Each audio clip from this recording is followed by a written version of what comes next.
if you and I would have sat down and had a conversation 6 years ago, the words relaunch, revitalize, or restart followed by a church were never in my vocabulary. That's none of my ministry background. My ministry background is church planting, student ministries, and church multiplication. And so about 6 years ago, I called my friend Doug Mai, who some of you are familiar with. You've seen him on stage.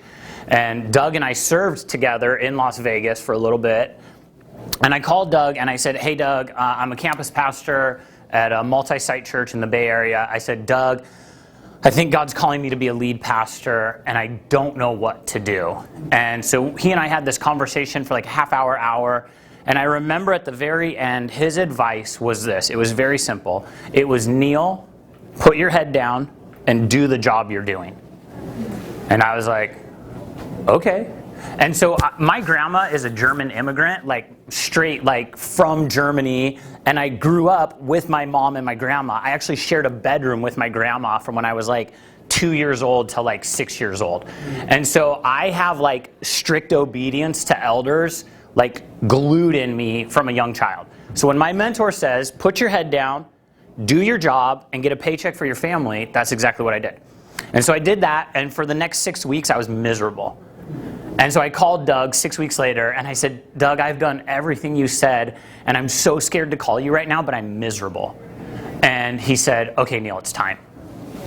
And I was like, that was a test. Like, you were totally tricking me. But I appreciate what Doug did is Doug wanted to see, was I ready for that? Was I ready for what God was asking me to do and to go into that? Now, I want you to listen to everything that I say through this filter. I never wanted to like turn around a church. Like I never sought out to restart a church. I never sought out to relaunch a church. I don't even think I'm a church planter. Like I have friends that are church planters and they're really good at that. Like that's what they should be doing.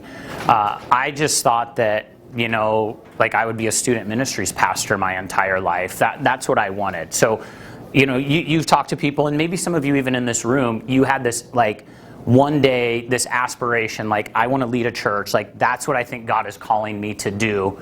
Like that wasn't me. So when I got into ministry, I thought I'm going to be a student ministries pastor forever. Like I loved working with students. I loved going to summer camps, to winter camps. You know, I loved sitting like knee to knee with students. I loved taking them snowboarding. I really enjoyed that. And so I just want you to like keep that in mind, that I never wanted to be a pastor. I grew up in a home where, you know, I already shared with you, my parents were divorced. One weekend I'd be with my mom. One weekend I'd be with my dad. One weekend I'd go to church with my mom in Big Bear Lake. The next weekend I'd go to the swap meet with my dad in Santa Clarita.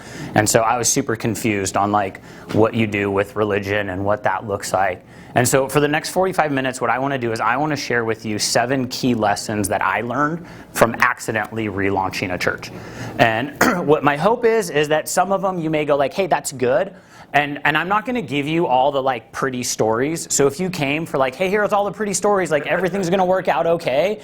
Like I'm going to give you the real life stories, and I'm going to give you some ideas that might work in your context. So I understand, I've lived in enough cities and locations to know that like what works in my city might not work in your city. And what God did in our church 5 years ago, He might not want to do in your church this year or next year. So what I want you to do, really with what I give you, is to take it to the Lord and go, what sticks? You know, I don't know if you've ever played darts. I hope you have, but you know, sometimes you hit the board and sometimes you don't. And so for you, I hope that you look at some of these things and say, what does this look like? Because what God is doing in your life is different than what He's doing in mine. And God has a plan for you and a plan for where He's going and where He's working. I want to tell you too, like if you walk out of here and go like, oh my gosh, that is so simple, that was my goal. Like I'm not, like I can't give you like rocket science in this. Like that's why I said I accidentally restarted a church. So the first lesson that I want to share with you that I learned from accidentally relaunching a church is your church needs vision and direction. Your church needs vision and direction. Before I came to Coastline had a rich history in our community. I think when I showed up at Coastline, They had just turned like 95 years old or 96 years old. Coastline had been in the community for a long, long time. But rich history also means lots of tradition, lots of expectation, and if there's poor leadership, it means lots of baggage. And so when I got to Coastline, I had been praying and processing and saying, God, what are you doing? What do you want to see happen? Where do you want to see this happen? What does it look like? And on the same token, on the other side, Coastline had been doing the same thing. And they were ready for some change. And so I printed out a document, but I already told you I'm a former student ministries pastor, so I forgot it.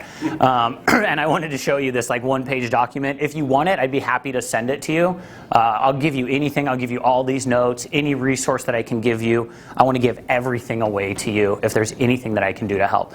But I took this document that I had been working on it for a while, and I met with our elder chair, who was this guy at the time, David, and God had already been working in his heart. And you guys, I just got to say, like a quick side note, I've been very blessed working with elder chairs who are like visionary, mission driven, and Christ-centric. Like I've been super blessed with that, where I haven't had these like, we're going to fight on this and fight on things that are like not even worth the gospel. So I sat with David before our second elder meeting that I went to, and I sort of slid this document across the table, and I was like, hey, here's kind of what I've been thinking and praying and processing, and we're having lunch. And I was like, hey bro, I think that if I remember this right, I was like, I think this is what we should do over the next year. And he read it and he was like, I think we should do it this month. And I don't know if any of you still have like a little kid inside of you, but I was like, yes, finally, like we don't have to wait a year to do this. And so it was rad. So we go to our next elder meeting and he just like goes to bat for me, like lead blocker, whatever analogy that you want to use. He goes to bat, and he saw how badly that our church needed vision. And so I had been praying before coming to Coastline and working on this document. Coastline had been praying before Neil came. They knew they needed something, and God was working something where he was getting the two of us together and united. Now, some of you might say, Neil, why did you wait until your second elders meeting to do that?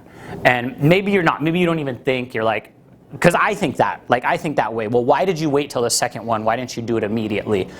And there's two reasons for that. The first reason that I didn't do it immediately is because I wanted to sit with the elders, and I wanted to see how they had been working together. Never move a fence unless you know why it's there. Okay? Never move a fence unless you know why it's there. And so I wanted to see what they had been doing so that I could come in and work alongside them. I didn't need to come in as the 37-year-old that was cocky and just go, I know better than you guys who've been here for a long time. I didn't want to be known as that. And the second reason, and I might cry, is because during my first elders meeting, I got a text from my sister that my dad had 24 to 48 hours to live. And so I got that during our elders meeting, and I said, guys, I'm leaving. and they were like, what? And I was like, I just got a text, my dad's dying. And so they came alongside me, they prayed for me, and I left. And so my life when I got to that church, just like my personal life came crashing. And I can tell you more about that, but we're talking about turning around a church today. And so my dad was stubborn, though. He didn't die in 24 to 48 hours. He waited 72, and then he died. And then so at our second elders meeting, after David and I had lunch, he talked about, our need for mission and vision. And what I've learned, and if you can learn anything, this is like a sub point, is just learn to be like Jesus. And you guys are like, people have been telling me that my whole life.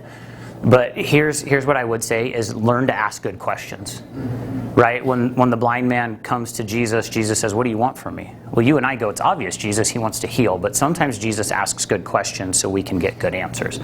So I sat in our second elders meeting and I said, guys, what's the mission of this church? Dude, it was silent. Like none of our elders knew the mission of our church. And so one of the guy goes, literally, exact quote, Larry, what's the binder say? And so Larry takes this like 17-inch binder and flips through all these pages and tabs, and he reads a paragraph. And it wasn't a bad mission. Like, it wasn't bad at all, but no one knew it. And if so, what my logic was, is if our elders didn't know it, then no one else would know it. And so what we started doing is we took like 6 to 8 weeks as elders. We started fasting and praying, and we said, God, what is the mission and the vision of this church? And so we set a date on the calendars for our elders to come together. We took a whiteboard like this one over here. And here's what I really appreciated about this is we got into the meeting, and David, who was our elder chair at the time, he starts out the meeting and he just says, hey guys, I've been thinking and praying about this. And he goes over to the board and he writes, helping people find and follow Jesus, which is the exact mission statement that we had been talking about for the last 8 weeks. And so what David did for me is he once again ran lead blocker, so that it's not Neil's taking over our church, it's this is what God is doing in our church. And it was really cool because God was speaking that to all of our elders except for one. And so one guy, he worked for the county, and he was like, hey, I think we should like come up with a binder and 7 steps and this and that. And most of the guys looked at him like, you're crazy, bro. We just took 8 weeks to fast and pray. Like, we don't need that. And so what I was really grateful is that he started this process that really put us on a track that in the next 6 months we restated the mission, the vision, and the core values of our church in a way that gave the church life again.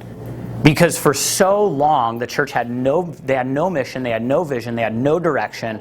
And so what was the win? Was the win that the door was open? Like, was the win that the guitarist didn't play off key? Like, was the win that someone took attendance or took account?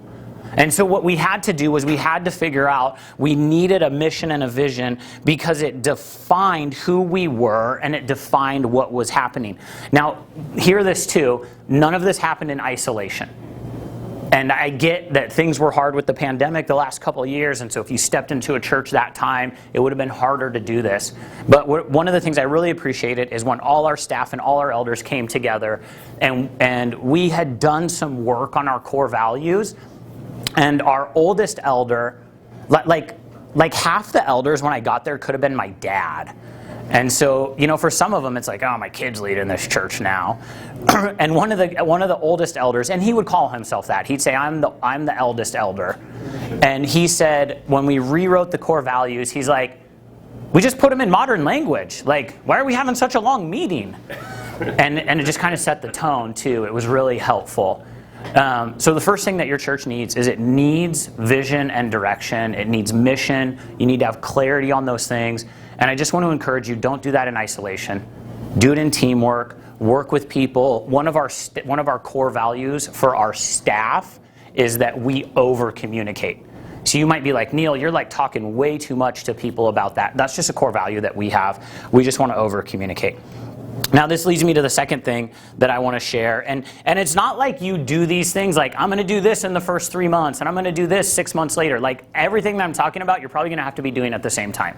So the next thing that I need you to do is I need you to clean up the mess. Okay, the reason that you're there, or the reason that you're launching your church or revitalizing it, or reason your buddy's patting you on the shoulder right now is because your church is a big old mess. And every single one of our churches has a different mess. I have a buddy, he went to a church as a student ministries pastor. The intention was he was going to be the executive pastor. After 2 years, he becomes the executive pastor. And he's kind of working on all the finances. And within this first year, he's figuring a lot of this stuff out. And so he goes to the former business administrator's house one day because he was like confused on something. And he goes to his house, let's just call the guy Bob. And he says, hey Bob, I got some like paperwork here and I'm trying to figure out the church finances. Can you help me? And Bob says, oh, you know, Jeremy, come on in. And so Jeremy comes in and they're sitting down and talking. And after they like kind of solve the problem that Jeremy's working on, Bob says, just wait a minute. And so Bob goes back to like his office in his home and he brings out some paperwork and he says, hey Jeremy, there's a bank account that you don't know about and I want to give you the paperwork for that account. The account had $600,000 in it. Bob didn't trust someone within the organization, so Bob creates a separate account under the church's name, doesn't tell anyone about it because he wants to make sure the church is okay. Well, my first response as a church relauncher, because now that's what I know I am, is I said, do you need a tithe on that? And so just always look for opportunities to ask for money. But some of you need to clean up the finances. Like some of you, dude, your books are a mess. Like you have no clue financially what's going on in your life. Cash on hand is one of the biggest things you have going for you. How much cash you have tells you what you can do. It tells you what you can go out and do and what you can also not do. Now, the second thing is some of you need a physical cleaning. Like you look at your building and you're like, oh my gosh, this is crazy. Like some of you, I just want to give you the permission right now to go call your local municipality, whatever it is, order a 40-yard bin, invite 20 people to your church and clean up the crap. Like just get the crap out of there. Like that person who bought that thing 20 years ago, like just get rid of it. And we literally had to wait till one guy went on vacation because we were like, this guy's just going to throw a fit. And so he went on vacation. We threw all the crap away. Seriously, and you know what? It feels so good to just clean up that closet, to clean up that room, to clean up that thing. If you haven't used it for 6 months, just get the crap out. How many of you have read the Old Testament? Okay, good. Thank you. Do you guys remember? Right? There's one of the priests, and he literally just has to go into the temple and clean it. Like because Israel, the reason that he did that is Israel had brought in idols. Now I don't expect that you have idols in your church, but you just have crap. So just clean it up and get it out of there. Okay. Yeah. Now the third thing on this clean up the crap is you might need to clean up the spiritual state of your church. And the first two are much easier than this third option. When I got to Coastline, we had gone through a church split in 2015-ish. I'm not here to tell you about the history of Coastline because I'm here to write the future for what God's doing. But my summary prior to Coastline, and I've said this many, many times before, is prior to my arrival, Coastline was defined by bad leadership decisions. And so if people ask me, well, what about the history? And I say, Coastline was defined by bad leadership decisions. I'm not here to talk negatively about anyone, and I'm not here to write a history book on the church. But we had bad leadership decisions. Some guys before me grew the church from like 900 to 140 when I got there, and spiritually it was just a wreck. And so we were preaching through the book of Acts. A lead pastor, an interim pastor, and another lead pastor had all started the book of Acts. No one ever finished it. The farthest they got was like Acts chapter 9. And so I stood on stage, I said, I'm going to be the one guy to finish the book of Acts for you. People were elated. Like, they were thrilled. And so like a couple months into the book of Acts, it wasn't in my notes. If you see, I'm a manuscript preacher. That just makes me feel more comfortable. I like to have my notes with me. And so we're standing, I'm standing on stage, but it's not in my notes. And I just had heard so many people's stories. And I stood on stage and I just said, hey, you guys, I am so sorry for what happened here. I'm so sorry for every single one of you who have been hurt. I'm so sorry for those of you who feel lied to. You feel like there was mistrust. I'm so sorry if in the last 5 to 10 years you have been hurt at this church. And I'm like charismatic with a seatbelt, but like VW bug charismatic. Like we don't go that fast. And I felt like something happened in the spiritual realm that broke something that had been holding people back. And after that sermon was like some of the like most encouragement that I got at our church. And it wasn't like, Pastor, like you did so good expositing the scriptures this morning, or like, Pastor, you said this, or you talked about that. It wasn't any of that. It was people saying thank you for saying sorry, because no one said sorry for the hurt that has happened in my life. And so, I think some of the most helpful words in the English language are, I'm sorry. And if you're too prideful, and I'm not saying this as anyone, but I'm just saying this as a blanket statement. If you're too prideful to say you're sorry for something that you've done or something that someone has done before you, you might want to consider something else. Because it's okay to stand on stage and tell your church that you're sorry and to see life change. But I can also tell you that like you will see some amazing things happen if you can just say those words, I'm sorry. So the third thing, the next priority that I want to bring you to for here is write this down. Take care of your staff. I just want to give you permission. I want you to make that a priority. Take care of your staff. One of the priorities for me was taking care of our staff because they had gone through so much. And so I interviewed our staff before I came to the church, and I knew they had been hurt, but I didn't know how bad they had been hurt.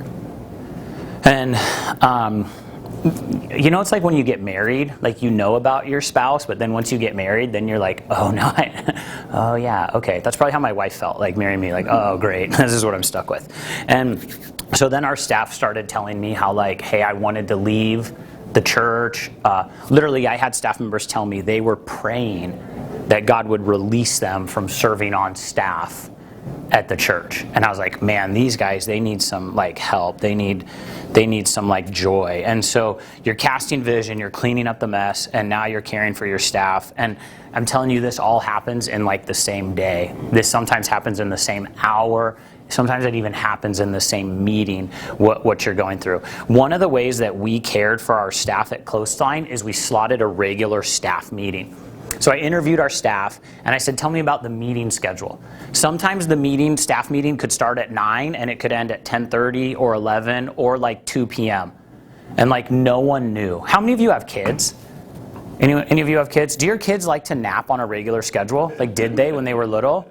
My kids love a schedule. And so one of the ways we cared for our staff is we said staff meeting is 90 minutes. It's from 9 a.m. to 10:30, and it'll be done. And something else you can do, write an agenda. Give it to them ahead of time. Then they know what's coming, they know what's going on, and they know what's happening. Another way we cared for the staff is we used this book. It's called The Unstuck Church. I wish Tony Morgan would give me royalties for how many times I've talked about this book and how good it is to have. Yes. Don't kill me, but we call this the Blue Bible at our church with our staff because it just gave common language, and we could come in and we could say, hey, what's going on and what's happening here, and what did you learn from this? What went on? We would take certain times of our staff meetings to talk through this book. There's a great graph here, and it's on page 6, and we just decided, where's the church at? Where are we within this continuum? And then it let all of us know. It was real clear, we're right here as a church, and this is what's going on. And so if you no one's surprised. No one's oh my gosh, we're this or we're that. It was no, we're pretty clear on where we're at and what was going on. And I seriously think whatever this thing costs right now, it used to be $17. That's worth your ROI. And then another way to care for the staff is bring them to something like this, because you get a common language. You leave here and they're refreshed, they're encouraged, they enjoy it. Take your staff out to lunch. We do staff lunch every Tuesday at noon, and it just gives us a chance as staff to be friends with each other and people with each other. If you have a house, or if you don't have a house, we should talk about that too. But bring your staff over for barbecue. Just take care of your staff. Use creative ways to figure out how to take care of your staff. I feel like this goes without saying because, we're pastors and we're pastoring people, but make sure you pray for them. Some of my staff still have PTSD from what happened, years ago before I even got there. And so we'll make decisions, and I see stuff going off in them. I'm oh, they have PTSD, something happened before. So let's work this through. Let's talk with them and let's connect with them. So the fourth way that I want to encourage you, I want to move on, number 4. The fourth way I want you to invest your time is spend the time with the right people. Spend the time with the right people. I am giving you the freedom, the power, the ability, the permission right now to spend the time with the right people. Some of you are literally meeting with the wrong people. 80% of your people are followers. You're like, hey, we're going to go to Taco Bell. They're like, cool, I'll go. Like, they don't really care. Like, they're just going to follow. Whatever you do, they're going to follow. And then 10% of your people are resistors. No matter what you do, they are going to hate it. Like, you could literally be like, we're giving $100,000 to Compassion because we don't want to see little kids die. They're going to be like, Neil's such an idiot. Like, why would we do that? Like, why would we give money away? Like, what am I, like, and so from my experience, some of the most dissatisfied leaders that I've seen, they're just spending time with the wrong people. Just think about it with me. Just extrapolate it out a little. If you spent 10 hours with pioneers and you spent 10 hours with resistors, who's going to help you to advance God's kingdom more? I know it's kind of dumb, but I already told you when you walk out this door, if you're like, that's so simple, that's my goal. I just want to make this super simple because you want to have that. But a lot of people are just spending time with the wrong people. So just spend time with the right people, invest in them. I asked David if he would, I just said, hey, if you're going to be in this one, if you would take like a couple minutes, because I feel like David is one of the right people to spend time with. So he's going to come up and talk for like 12 minutes. No. I told him he only had 5. So, David Glenn, and I actually did not want to be elder chair. I honestly didn't want to be on the board. And our church blew up, and shortly thereafter, it was time for a new board, and I was asked to come onto the board. And I initially said no, and then had a long meeting and was convinced to come on the board, and we were meeting at least every other week. And I missed one of those meetings, and no one would step up to be chair, and I came back, and I was chair. And so I found myself in that position of being the elder chair, not wanting to be the elder chair, not even really wanting to be an elder. As Neil said about staff praying for God to let them leave, we were praying for God to let us leave the church. So that was the background on that. The church was a mess. And a couple of things that I really want to hit on that Neil said. The first one was the apology. I came on a board that was extremely prideful in spite of what we'd gone through as a church. I mean, our church was destroyed. We had a ton of people leave, a good 50%. We had all of our pastoral staff except our youth pastor walked out. And he didn't walk out because he didn't have a job yet. And as soon as he found one, he was gone. And we had a board that refused to take any ownership of anything that had happened. So, early on, and like Neil said, our staff was just rocked. I came on the board, and I was lost trying to figure out what was going on. And it wasn't until a couple months later when I became aware that none of the staff had ever been talked to by the elders about any of this stuff that happened. And we set up a meeting, joint staff elder meeting. And the staff, they were just rocked by all this. And they really wanted an apology from the leadership of the church for all they'd been put through. And our board, almost to a man, just said we have nothing to apologize for. And that was a really tough cliff to come back from. And I spent the next month trying to figure out and just seeking God's direction on how do I do this. And at the next joint meeting, I managed to get into it that was just like, yes, leadership, us, and all the way before us blew a lot of things over a decade. And they all led to where we're at. So I think that whole, that's kind of two things. One is the apology, and the other is caring for your staff. And I think that was a real turning point. And it was still a lot of work getting things back together. And then Neil came on staff, and I think our church was prepped for change, but we didn't know what that was.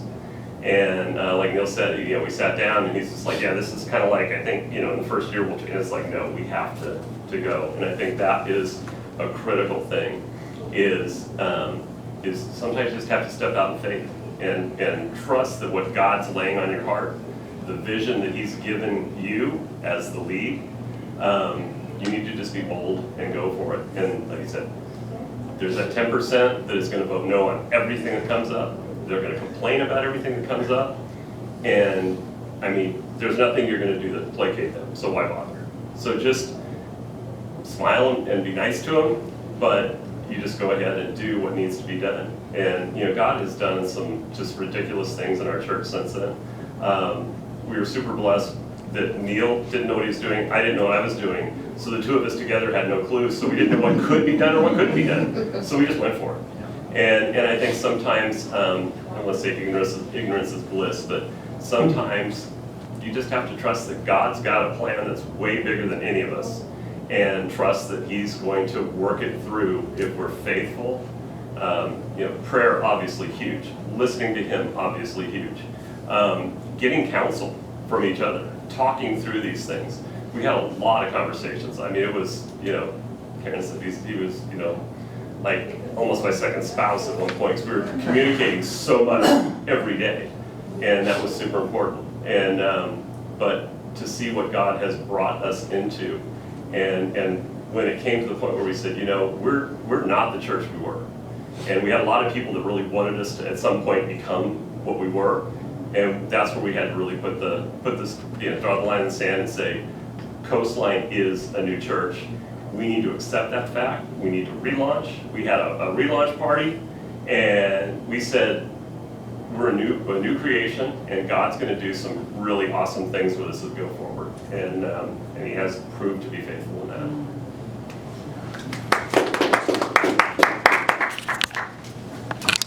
Okay. So I'd been on staff at Coastline for about a year, and I'm still talking about spend time with the right people. So I'd been on Coastline staff for about a year, and it was time to swap out elders. That's kind of how our bylaws run. Each year bylaws say something different. And so long story short, we were going to bring back an elder who had been on before, and I had a gut check. And I was like, dude, I have a bad feeling about this. But every other guy in the room was like, no, this is the right decision. And so I just went with, I was like, okay, these guys know him better. I've only been doing this for a year. I'm going to trust them. Well, long story short, we bring this guy back on the board. Another pastor in town grabs me at a little pastor's gathering we're doing. He says, hey, I think one of your elders is coming to our church. And I was like, oh, cool. And so me and this guy start talking. I realize that this elder is he's not stoked on what we're doing. He shouldn't be elding. He shouldn't be on our team right now. He shouldn't be on what we're doing. And so the guy had planned, and he told this other pastor that he was this was November, he was gonna wait till January at our elders retreat, and he was basically gonna say Neil's not teaching the Bible right, Neil's bringing in the wrong people, try to sort of muzzle me or chain me down or whatever word you want to use. The guy wanted to throw a wrench in the, what is it called? The wrench in the plan or something. I don't know, whatever that. Cog in the wheel, whatever he wanted to do. He wanted to screw things up. And so he had missed an elders meeting because he was a fireman. And so I called him and I said, hey, just for conversation's sake, let's call the guy's name Dan. And so I said, hey, Dan, can you and I grab coffee? And so Dan and I meet at Coffee Bean and Tea Leaf, and we sit down. Dan reaches in his pocket and he pulls out a card, and he's shaking. He's this 55-year-old guy shaking. I'm like, oh man, he's ready. And so he has his 8 points of why Neil sucks, and my offenses against Neil. And thankfully I'd had good relationships with other pastors in town. And so my buddy had given me kind of everything. So I knew what to come into this meeting expecting. And this guy wanted me to preach like someone else, right? I'm so thankful for whoever said that, we're kind of close to LA. I think it's called Grace Church, John MacArthur. We're close to Grace Church. This guy wanted me to be John MacArthur. So I made sure to say, I'm not Bill Hybels. This one was okay to say that name. Now it's really okay to say that. Yeah, no. I'm not Stephen Furtick. I'm not John Piper. I'm not John MacArthur. I say John MacArthur. He laughs. I'm not Rick Warren. I know he wants me to be someone I'm not. He gets all his stuff out of this and that, and he says, hey, I just want to let you know I'm leaving the church. I'm stepping off, as an elder. And that was one of those times where I had to spend the time with the wrong person to make the right decision, because you got to circle back to cleaning up the mess. And so if we would have kept that guy on, it would have been bad. And but let me tell you about like being with the right people. Right when we got to Coastline, we knew we wanted to meet people, so we scheduled something. This is something real practical, and we just called it Pie with the Pastor. And we did like 8 or 10 of these at our house, different times, different hours. And we invited people to our house. And I'll never forget this one lady in her 60s. She's leaving our house, and she's like, I've never been to a pastor's house before. I'm like, oh, here you go. So we just spent time with the right people who wanted to be around us and who wanted to see what was going on. And then another way to spend time with the right people is I found a guy in town who's been pastoring a lot longer than I have. And I just reached out to him. I said, hey, can I take you out to breakfast?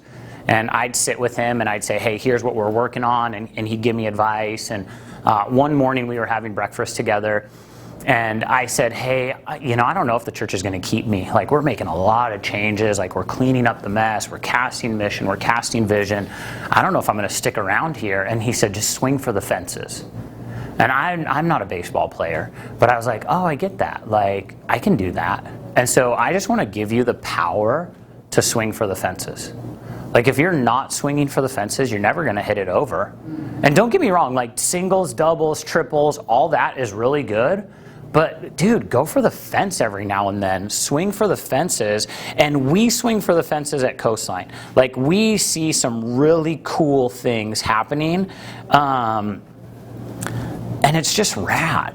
So swing for the fences. And then this too, let me just give you one last story for swinging with the fences, is we had someone call us one day. They'd been at the church a long, long time. I think the wife had started coming to the church when she was 8 years old. She was 88 years old. She was in the hospital. She was dying. The family said, she's dying. Can you come? I bring our worship director. Never go anywhere alone. I bring our worship director. We're in the hospital. I'm watching her breathing. She doesn't breathe for 2 minutes. I'm like, hey guys, she hasn't breathed for like 2.5 minutes.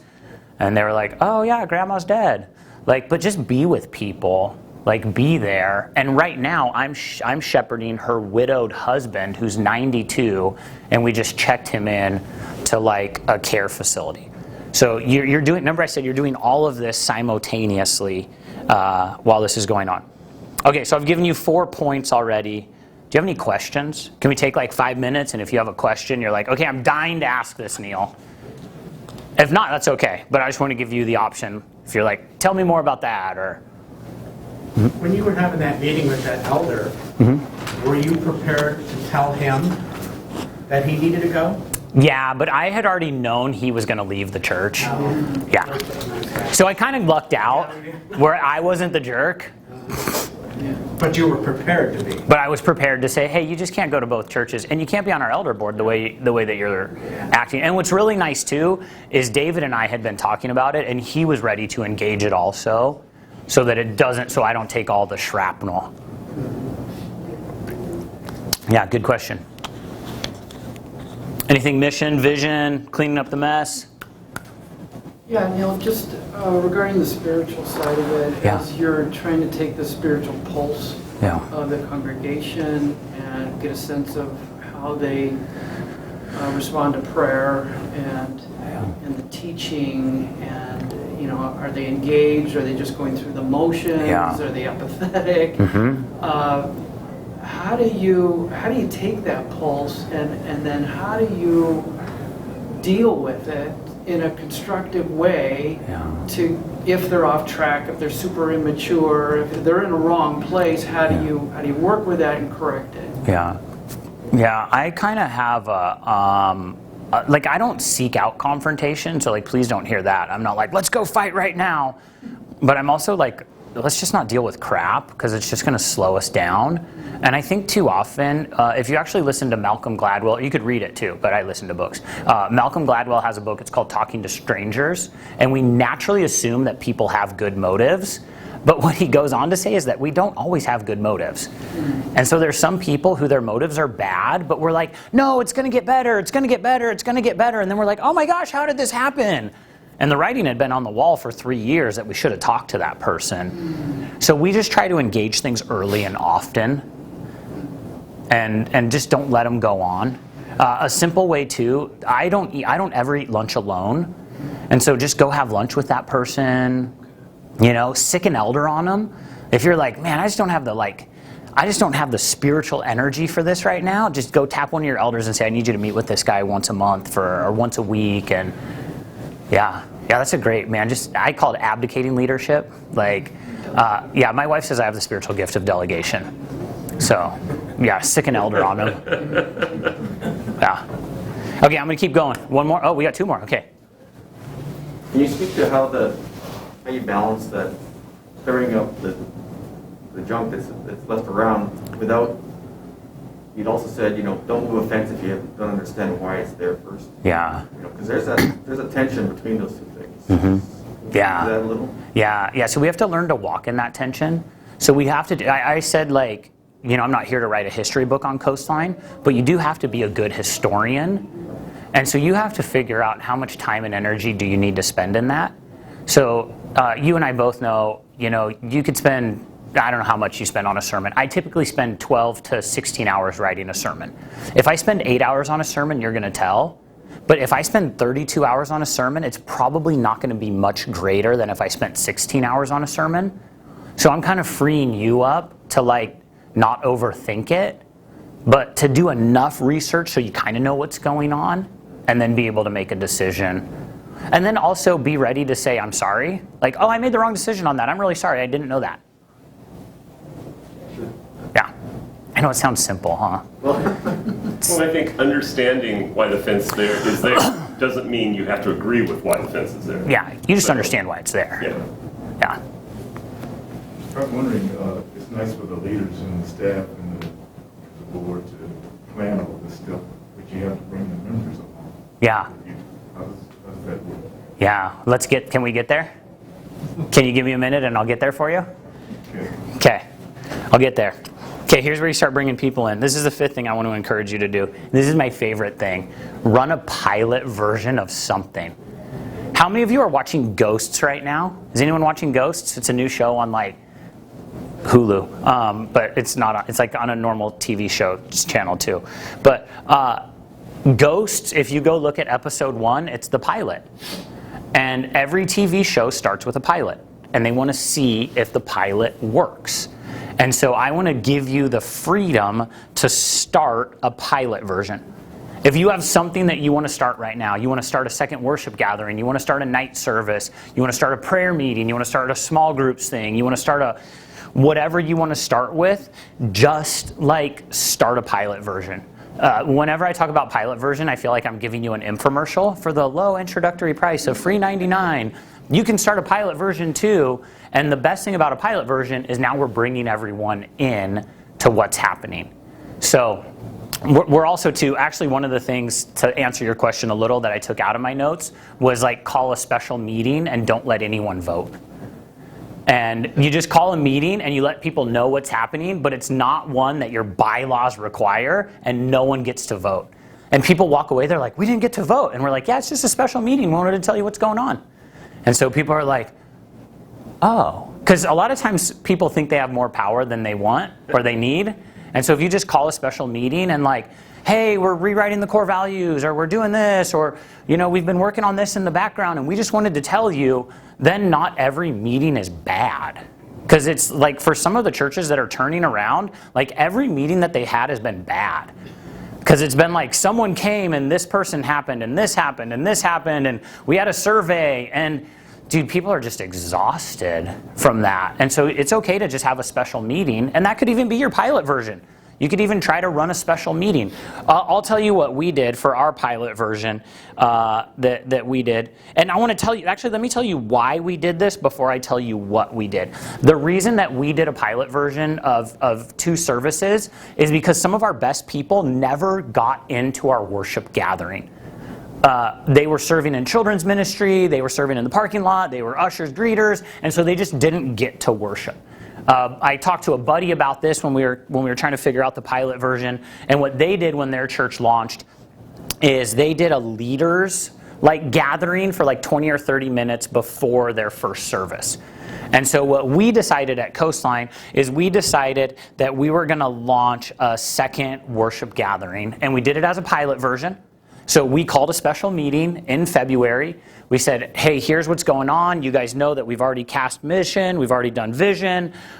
We've restated the core values. We just want to let you know that starting on Easter, we're doing a pilot version of 2 worship gatherings.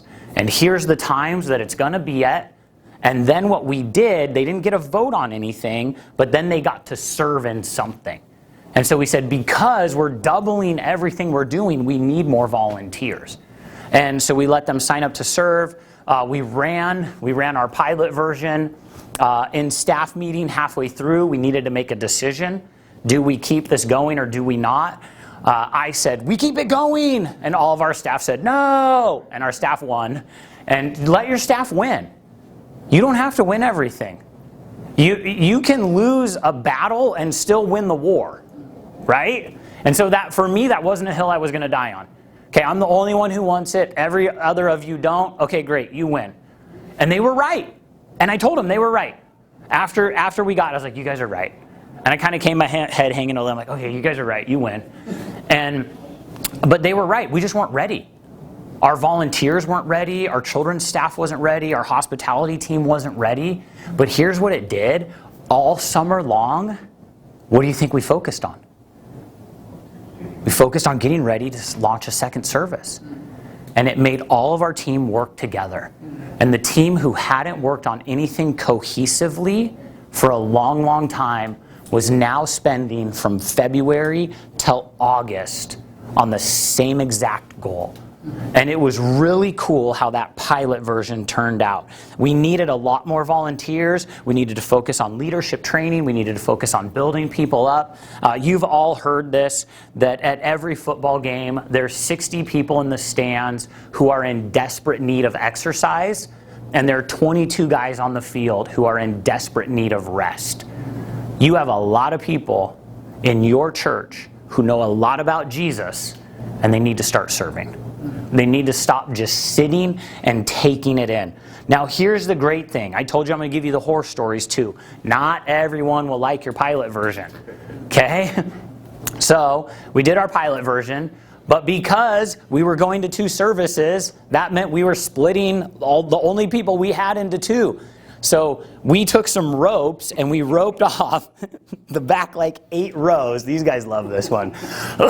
And we got one like offering envelope that someone wrote on the back. I should have brought it for you. I want to frame it. And it says, I hate your ropes. I'm leaving the tsh.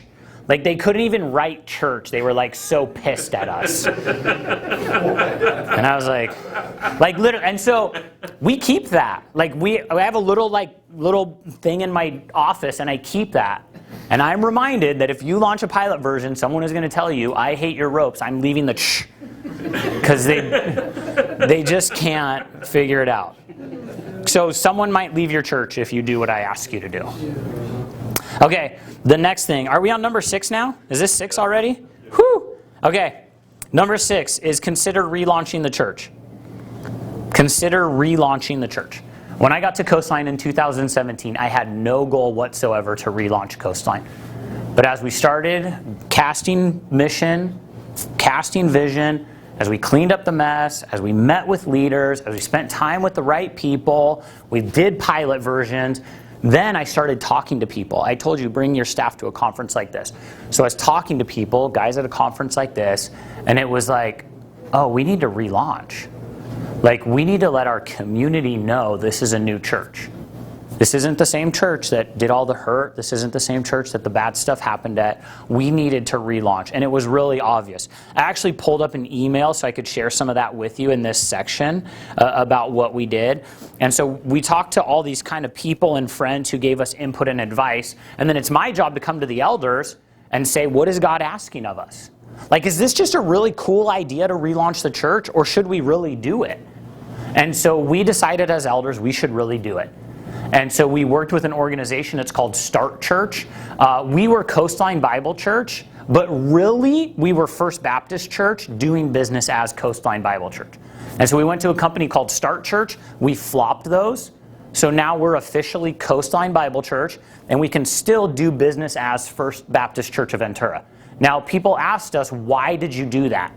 Why do you keep a DBA? David says money, and he's right.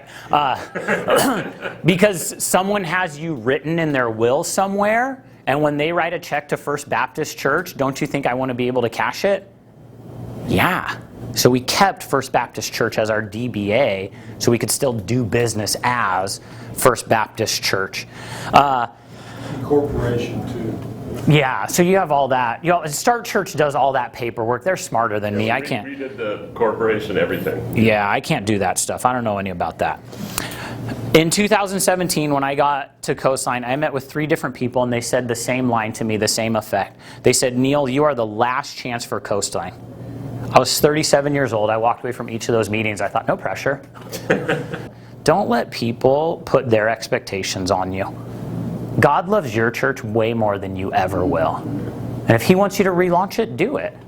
And if He doesn't want you to relaunch it, then don't. You don't have to relaunch it. You don't have to do what I'm sharing. This just worked for me. The natural step for Coastline was to relaunch the church. We had already moved to 2 services. We were investing in our community. We were getting people out. We were redoing small groups. When we finally did the official relaunch, it was March of 2019. Took us almost 2 years to get there. If you don't have 2 years in you, don't do it. Like it's gonna take time, effort, energy. You're gonna have to talk to a ton of people. You're gonna learn more than you ever wanted to know. I emailed some guys last week. I said, hey, can you help me with my preaching? For the last 4.5 years, I've been focusing on relaunching this church. I need to focus on my communication again. I just need to circle back to something else. So I put a lot of time and a lot of effort and energy into this. Now I told you I'm going to give you all the ugly truth too. So shortly after we relaunched the church, I had a lady, she wrote me a handwritten letter. I can tell you how her age. She writes me a handwritten letter and says, I'm leaving the church. And I was like, man, that sucks. And then she shoots me an email. No, I think I emailed her and said, hey, can we meet? And she emailed me back and she said, well, I'll meet with you, but you're not going to do what I want you to do. And I emailed her back and I said, you're right. I'm not going to do what you want me to do, but I want to meet with you before. And so for me, it was an exit interview. For her, she thought she was going to pitch me on why I should do church the way she thought that we should do church. And so I met with her, and God bless her soul. I've never lived in the South, so I don't know what that means. But so God bless her soul. We were talking, and she said, I don't like this, I don't like this, I don't like that. And have you ever been in one of those meetings where you just have that spirit-filled sentence? And I said to her, I said, Vicki, no matter, I said, Vicki, and I said it as calmly as possible, Vicki, it sounds like no matter what Coastline did, you were going to be unhappy. And she just kind of leaned back in her chair. Her whole countenance changed, and she's like, yeah, I think you're right. And I said, that's a spiritual problem. Right? And I just took a sip of water, and I was like, what? What? So some of you guys, if you think I'm a jerk, I'm not. I'm not really a jerk. But I want to just read to you what Paul wrote to the church in Colossae. And he said this, and starting in Colossians 2:2. He says, my goal is that they may be encouraged in heart and united in love, so that they may have the full riches of complete understanding, in order that they may know the mystery of God, namely Christ. And there's some people who are at your church and they are just not united in the direction where you're going and what God has asked you to do. And I just want to tell you this, they love the Lord and they're going to go to heaven. And for me, there's 100,000 people in our community who don't know Jesus. And we want to reach those 100,000 people. But if I spend time with the resistors, I'm never going to reach the 100,000 people who don't know Jesus. Before Jesus went to heaven, in John chapter 13, verses 34 and 35, he says this. He says, a new command I give you, love one another as I have loved you, so you must love one another. In my conversation with Vicki, I was as loving as possible. She said, by this, everyone will know that you are my disciples if you love one another. When I met with that elder who was bummed on what we were doing, I wasn't a jerk. I wasn't mean. We're not called to be mean-spirited. Sometimes you and I have to sit with people who don't like what we're doing, but we have to obey what God has asked us to do. And we have to follow what He has called us to do. And so when we do that, maybe God, just maybe, God will ask you to relaunch your church. And if you want help doing that, I'll help you. Like, I might come to your church, but like, I'll give you whatever help I can. I'll give you any resources I can. I'll come alongside you in any way that I possibly can. Like, I'm happy to dive into that more with you. But I want to give you the last thing, because I think we're supposed to be done here in a couple minutes. And my last suggestion is this: ask for help. You can't do this alone. Acts chapter 16. I'm just going to turn there, because I love what takes place. Paul's trying to take the gospel deeper into Asia. And one of the speakers talked about this morning. And it says this in Acts chapter 16, verse 9. During the night, Paul had a vision of a man of Macedonia standing and begging him, "Come over to Macedonia and help us." And what did Paul do? He went. If someone called you and said, "Will you help me?" what would you say? What? Yeah, sure. Yeah, with what? Like, do you need my truck? Like, because that depends, right? You're like, I got a shell, bro. You can't use it to move anymore. But most likely, you would say yes. You would say, yeah, I'm going to help you out. And so, get help from people. Ask your staff for help, ask your elders, ask your close friends. All those people that you invested relationship into for the last decade, tell them you need their help. Those people at your church who aren't doing anything, tell them you need their help.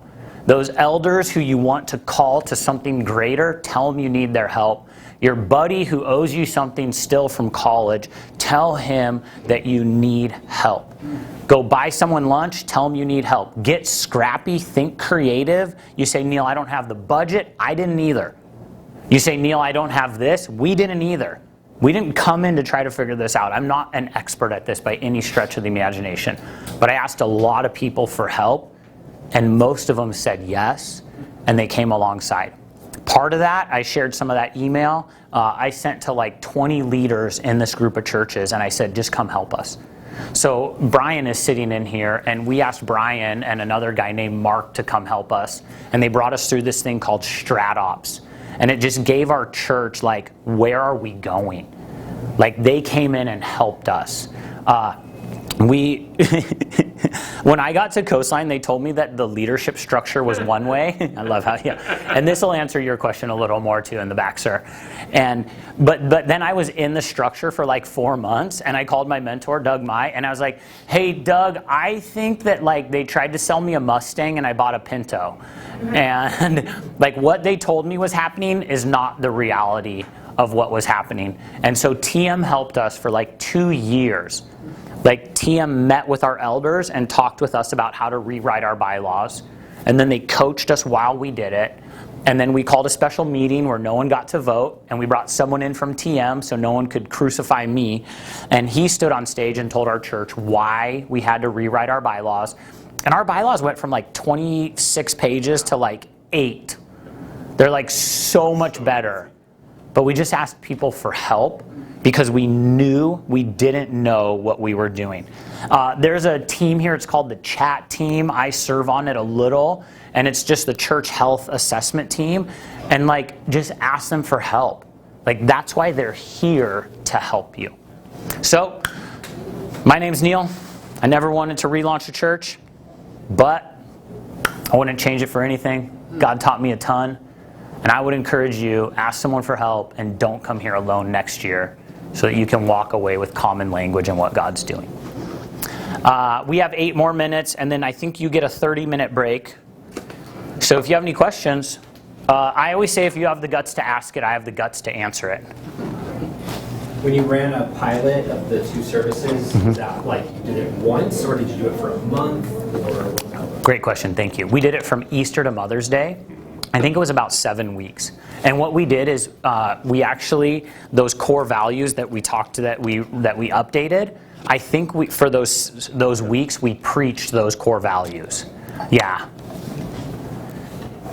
So So yeah, great question. So we did it from Easter to Mother's Day. Then it gave us like some time for some muscle memory, and that's what the team realized, like, we're not ready.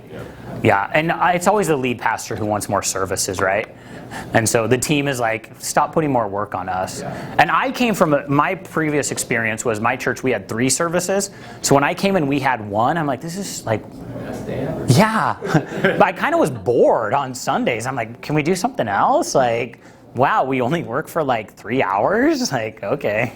But we had that set end date going into it. Yeah, and he's right, we had an end date going in. Yeah.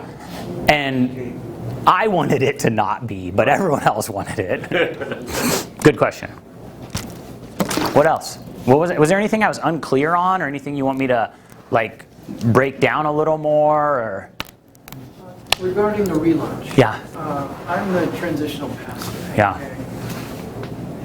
But I think this church needs a relaunch. Yeah. Just to breathe some new life in them, give them a new vision, new direction. Yeah. Do we have to wait for the full-time guy, or can we do it while I'm still there? Yeah. I would ask Jesus for permission on that one. I would say do it, but ask Jesus. I'm swinging for the fence. Yeah. I'm just thinking, why not? Yeah. You know, if we're laying the groundwork, Yeah. everything's in the right place for the next guy. Yeah. Why not relaunch and give him something really awesome when he walks in? Yeah, yeah, and I agree with all that. That's what it did for us. It just breathed new life in. Once we told our church we were relaunching, some people were like, why, this thing's great. You know, and it's kind of like, Well, they got a brand new facility. It's just all remodeled. It's super squeaky clean. And it's like, why not relaunch it now? yeah, when do I start? No, I'm just kidding. So Yeah, and maybe you do. I mean, reach out to the community and say, hey, Yeah. we're new, we're different, they're special. This place, this church is for you. Yeah. I want to be able to say that to the people across the street. yeah, yeah. Here's what I would say too, if you do relaunch, I got a buddy named Chase, and he says good things very, very rarely. But I just said that for him. I would say that to Chase's face. Chase told me a great line, don't shoot a bullet when you don't have to. Now some of you are all like, that was a gun analogy, whatever. So don't shoot a bullet when you don't have to. If you're gonna relaunch and do a like grand reopening, don't do it on Easter. Don't do it on Mother's Day. Don't do it on Christmas Eve. We did it on March 3rd. Like so random, but it was enough time that we could invite you to Easter in like 6 weeks or something. Like Easter was early. So, and here's the thing too. Like Easter is a great time to start a church. The summer is a horrible time to grow a church. So if you're gonna relaunch, I would say do it before Easter or do it like in the fall. Don't do it in the summer. Don't shoot a bullet in the summer. And there's just certain days you don't have to shoot a bullet. People are gonna come. People are gonna show up anyways. Yeah, you're welcome. When you rewrote the bylaws, did you do that after you relaunched that like 3-year period? or- Yeah, we rewrote the bylaws during that time. So we relaunched March of 2019. Like summer of 2019, we brought in a guy from TM. He explained that you guys told your pastor you were one way and you're not. And to respect your pastor, you need to become that. And what's really cool for me is the church had already voted to move to a different style of leadership. The church had never implemented it. So they had married it, they had never consummated it. And so we just made it happen. And we voted, do we have like one person vote no? Someone's always gonna vote no. No, I think that was the one. Yeah, no, that one we did have. We had one dissenting vote. Yeah. But it was very much. We had guiding principles and we just never really enacted them. But we went through and rewrote those, and we rewrote them with an eye towards we're going to have to update the bylaws in order to truly implement. So we wrote them and then we implemented to the point we could, and then we did the full bylaws rewrite. And again, TM helped tremendously with both those processes, but it was just everything was so much simpler. I mean, our bylaws were those things where just to get an answer to one question, sometimes you have to go to 3 different sections, and it just was horrible. impossible. It was just That's the boat I'm in right now, and it feels like it feels like the bylaws are almost a sacred cow. It's like, oh, we've had these for so long. Yeah. Like, why don't we And I think one thing we found Yeah. is that sometimes one shot does not kill a sacred cow. Sometimes We saw you that. have to shoot them a bunch of times before they actually go down. We can tell you about we can tell you about missions one time, but your bylaws, this is what TM taught us. You should only like update your bylaws once every 10 years. And that's kind of a good thing. So like do the hard work. That's why we took 2 years, because we knew we needed to do it right. And what really helped us is in this previous form of bylaws, we had like 3 or 4 committees. And our elders would spend like 45 minutes to an hour in our meetings talking about these committees. And then we had like 20 people serving in committees. And so we freed all those people up to go get into small groups and actually grow spiritually and like not sit around and think they were the boss of everything. And then 2020 hit and we were like, oh, thank you, Jesus.